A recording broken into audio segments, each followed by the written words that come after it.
कल्पना कीजिए, अगर आज आपको पता चल जाए कि इस पूरे ब्रह्मांड का सबसे पहला रहस्य एक ही व्यक्ति को बताया गया था, तो क्या आप यकीन करेंगे? कहते हैं, ये वो रहस्य था जिसे जान लेने के बाद जीवन और मृत्यु का डर समाप्त हो जाता है। देवता भी उसे सुनना चाहते थे, ऋषि भी, यहाँ तक कि असुर भी। लेकिन महादेव ने उसे किसी सभा में नहीं बताया, न किसी युद्ध भूमि में, न किसी महल में, बल्कि एक ऐसी जगह जहाँ सिर्फ मौन था, हिमालय की बर्फ और बहती हुई अनंत शांति। खूब और अणटूज मारकर घी में। लेकिन सबसे बड़ा सवाल, वो पहला शिष्य कौन था? क्या वो माता पार्वती थीं? क्या वो नंदी थे? क्या वो कोई महान ऋषि थे, या कोई ऐसा नाम जिसे इतिहास ने लगभग भुला दिया? आज की कहानी आपको उसी रहस्य के द्वार तक ले जाएगी। कहानी के अंत तक जरूर बने रहिए, क्योंकि आखिर में जो सत्य सामने आएगा वो शायद आपकी जिंदगी देखने का नजरिया बदल दे। अगर आप भी महादेव के भक्त हैं तो वीडियो को लाइक करें, शेयर करें और सनातन स्फेयर चैनल को सब्सक्राइब करके कमेंट में लिखें हर हर महादेव। अब शुरू होती है कैलाश की वो कथा जो बहुत कम लोग जानते हैं। हिमालय की ऊंची चोटियों के बीच, जहां केवल बर्फ, हवा और मौन का साम्राज्य था, वहां एक युवा साधक पहुंचा। उसने वर्षों तक तपस्या की थी। न उसे धन चाहिए था, न शक्ति, न अमरता। उसके मन में केवल एक प्रश्न था, सृष्टि का पहला सत्य क्या है? कई दिनों तक वो कैलाश के बाहर बैठा रहा। न उसने पुकारा, न कोई मांग रखी। वो केवल प्रतीक्षा करता रहा। एक सुबह जब सूर्य की पहली किरण बर्फ पर पड़ी, महादेव ने अपनी आंखें खोली। महादेव ने साधक से पूछा, तुम क्या चाहते हो? साधक ने उत्तर दिया, प्रभु, मैं संसार का सबसे बड़ा रहस्य जानना चाहता हूँ। महादेव मुस्कुराए। उन्होंने तुरंत उत्तर नहीं दिया। उन्होंने एक पत्थर उठाया और उसे गहरी घाटी में फेंक दिया। फिर बोले, जाओ, उसकी आवाज सुनकर वापस आना। साधक दौड़ा, आवाज आई, फिर प्रतिध्वनि, फिर मौन। वो लौट आया। महादेव ने पूछा, सबसे लंबे समय तक क्या रहा?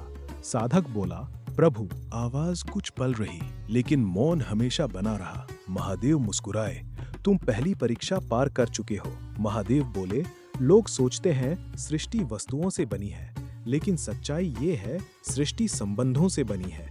सूर्य अकेला नहीं चमकता, धरती अकेली नहीं घूमती, नदी अकेली नहीं बहती। हर चीज दूसरी चीज से जुड़ी हुई है। साधक ध्यान से सुनता रहा। महादेव बोले, जो केवल स्वयं को देखता है वो आधा सत्य देखता है, जो सब में स्वयं को देखता है वो पूरा सत्य देखता है। महादेव साधक को एक शांत झील के पास ले गए। झील बिल्कुल स्थिर थी।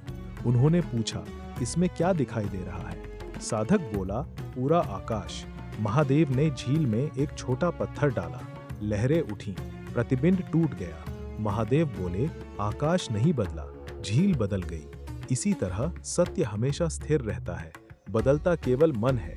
साधक ने पूछा, प्रभु, क्या संसार का सबसे बड़ा ज्ञान पुस्तकों में है? महादेव मुस्कुराए। उन्होंने अपनी आंखें बंद कर ली। चारों ओर गहरा मौन छा गया। कुछ देर बाद बोले, ज्ञान शब्दों से शुरू होता है, लेकिन अनुभव पर पूरा होता है। जिस सत्य को केवल पढ़ा जाए वो जानकारी है, जिस सत्य को जिया जाए वही ज्ञान है। साधक के भीतर जैसे कोई दीपक जल उठा। साधक ने विनम्रता से पूछा, प्रभु, क्या मैं पहला व्यक्ति हूँ जिसे आपने ये रहस्य बताया? महादेव मुस्कुराए। उन्होंने उत्तर दिया, पहला शिष्य कोई व्यक्ति नहीं था। साधक चौंक गया। महादेव बोले, जो पहली बार पूरी श्रद्धा, पूरी शांति और बिना अहंकार के सुनता है, उसी के लिए ज्ञान पहली बार जन्म लेता है। रहस्य शब्दों में नहीं, सुनने वाले के हृदय में उतरता है। साधक ने प्रणाम किया। अब वो पहले जैसा नहीं था।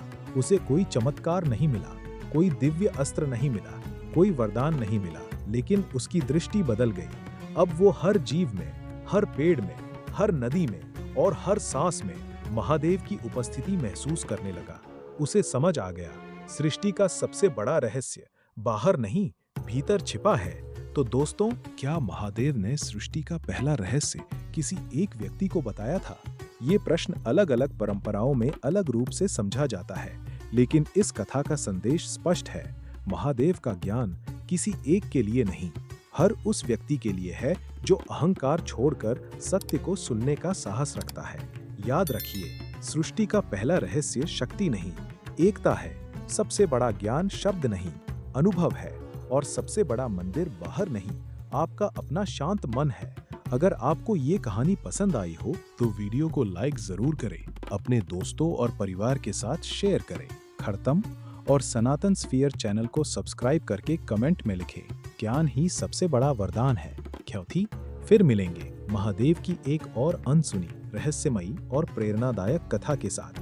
हर हर महादेव, लाख पथ कुर्न। नोट: ये एक मौलिक रचनात्मक कथा है जो भगवान शिव से जुड़ी आध्यात्मिक परंपराओं और दार्शनिक विचारों से प्रेरित है। इसमें प्रयुक्त पात्र, संवाद और दृश्य वर्णन स्वतंत्र रूप से रचे गए हैं तथा इन्हें किसी विशिष्ट शास्त्रीय घटना का शाब्दिक वर्णन नहीं माना जाना चाहिए।